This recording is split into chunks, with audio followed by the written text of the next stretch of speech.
Now I'm about to parallel park in between this spot right here. I'm gonna signal real quick. Get closer to the car. So you don't want to be too close to it, but you don't want to be too far either. Just about arm's length away, like 2 to 3 feet.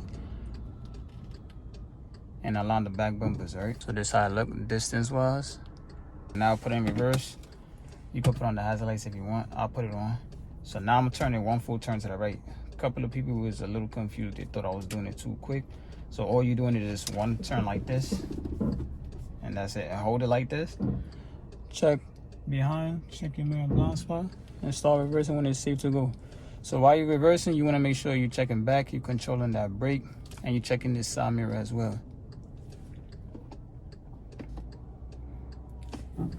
So as you can see, boom. This is when I stop. When the curb look like it's blocked off and it's like a V type of shape. All right, now I'm gonna turn it all the way left. And I'm gonna just reverse in the spot. So I'm looking back, checking the car behind me, make sure I'm not hitting it. Checking that curb as well. All right, boom. So I'm pretty close to the car behind me. I'm gonna just put it in drive. Turn it all the way right. And then drive up till I can't. You don't want to hit the car again. Boom. I'm gonna put it in reverse. Turn it all the way left now.